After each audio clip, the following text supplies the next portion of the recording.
happens, then essentially, welcome to Battleground Pennsylvania. They are just running in a straight line across, but the red line has stayed on top all the way across. That's close, 51 to 48, but that's close. But she needs it to narrow even more. Just one different way to look at it is just to see, you're trying to find the trajectory, and is there any possibility that it's going to close? And at the moment, there's no evidence that those lines are coming closer together. Closest in your home state, the Commonwealth of Pennsylvania. But again, Donald Trump at 51%, 191,000 votes ahead, with 94% reporting in the Commonwealth of Pennsylvania. Just want to go back in time. At the beginning of the night, I said she's the variable. Her first time on the national ballot as the presidential nominee. He was the constant. Not in my lifetime. 3 elections in a row, the same Republican nominee for president. Well, Donald Trump getting 50%, 51% right now in Pennsylvania. In 2020, he was a 49. In 2016, he was a 49. Trump was the constant, right? The question, Democrats always said Trump can't get to 50 in the battleground states. So you have to eliminate the third-party candidates and just get above him. Just get above 49, get 49.5. Well, Trump tonight blew that part up, at least where we are right now, because he's above 50 in Pennsylvania. He's above 50 in Michigan, where he was at 48 again. And you go back to 2016, 48. Trump was a constant. Except for this year, he grew, or he's growing anyway. We don't have the final numbers right now, but he's above 50 there. And then in battleground Wisconsin, I won't go back and forth again through it again, but he was a 47, 48, 2016, 2020, and there he is above 50% with, again, this state decided by 20,000 votes, 2 elections in a row. Donald Trump's ahead by 125,000. This state won by Joe Biden last time by 154,000 votes. A big win for the Democrats here. Then the Democratic governor wins in 2022. The Democrats may gain in the legislatures. Democrats think Michigan is growing in their favor.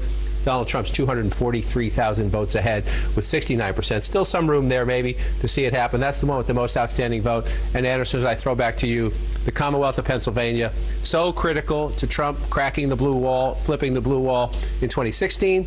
His biggest disappointment when he lost it in 2020. Still won't admit he lost it in 2020. And now you see in 2024, again, it was an 80,000 vote win for Joe Biden last time. Donald Trump with 94% of the vote counted, Anderson, up by 191,000 votes. In battleground Pennsylvania, that's a blowout. Yeah, it's amazing to see, as you were pointing out, in Wayne County in Detroit, he 10 percentage points higher than he ran in 2020. I mean, we're seeing that in county after county. David, what do you expect him to say tonight? I don't know, Anderson. Listen, he's going to be short. Listen, he's going to be concise. There's going to be hopefully we see Happy Trump. Happy Trump sells, right? Happy Trump's great for America.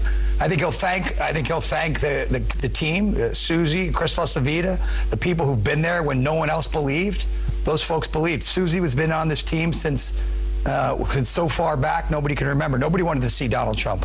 Nobody wanted to go talk to him. He was a pariah, and Susie was there, and this team has been there the entire time. We've sat here, Anderson, through a lot of different trials and tribulations, literally, and 2 assassination attempts. And so I think he has a right at this point to be a little victorious on the stage and pump his fist and say, damn it, we won. Be a little happy. The trials are probably over now, and the question is, will the tribulations be ours? Can I just say, by the way, this isn't the outcome I personally wanted. I'm happy with the decision I made not to support him. But you know what? I think Americans are going to accept the results of this. I think we're going to move forward. I don't think we're going to be storming the Capitol and spreading lies about our elections, because that's what you do if you care about democracy. I do want to hit on one thing, though. Abortion, abortion, abortion. We thought this was, many people, I should say, thought this would be the driving issue this election. It was going to drive women out in the suburbs. I warned about a year ago that in the key battleground states, Georgia's the only one that has what would be considered an ultra-restrictive abortion law. So if you're expecting voters to be highly animated about the laws of another state, in Pennsylvania and Michigan, I just don't think that materialized. Also, that a significant portion of the country actually did support the overturning of Roe. That is a fact in it. So I think there was an overemphasis there and not reading the mood that there are other issues that were driving women. Well, there are 2 states that had abortion initiatives on the ballot today, Arizona and Nevada. And Florida. Well, but I'm saying that of the battleground states, they were on the ballot, and yet we'll see what happens in those states, but he appears to be headed toward it. But I think, look, first of all, let's just note, that. I hope what he does is stand up and talk about the country and show grace and thanks. You say he should take a victory lap, but I mean, David, he's been getting the shit kicked out of him for 4 years. Yes, because he refused to accept the results of the last election, because he helped instigate what we saw on January 6th. That's why he's been taking what he's been taking. These are things of his own making, but that's in the past now. The people have made this judgment. The question is, what does he do now? And one of the things that has not been apparent is the ability to actually put others first and put the country first and not make it all about him. You heard the whole discussion about he's going to remember who showed up and who left their campaign headquarters to be here and so on. These are not the instincts of a big leader. These are the instincts of these are selfish instincts. So, can he change? At 78, we'll see. I just think that I'm still absorbing all this. It's a lot, and I think when he steps out on the stage, we see him as like, America's next president. The world's looking too. Yeah. If you're a soldier in Ukraine, looking at Russians being more and more aggressive, you're very nervous tonight. You're very nervous tonight. If you're a solar farmer in a red state trying to deal with this climate issue, we've had billion-dollar climate disasters. Your financing might fall apart tomorrow morning, because you can't now count on the federal government being at the front lines of this fight the way that the Biden-Harris administration had put the United States government at the front of the climate fight.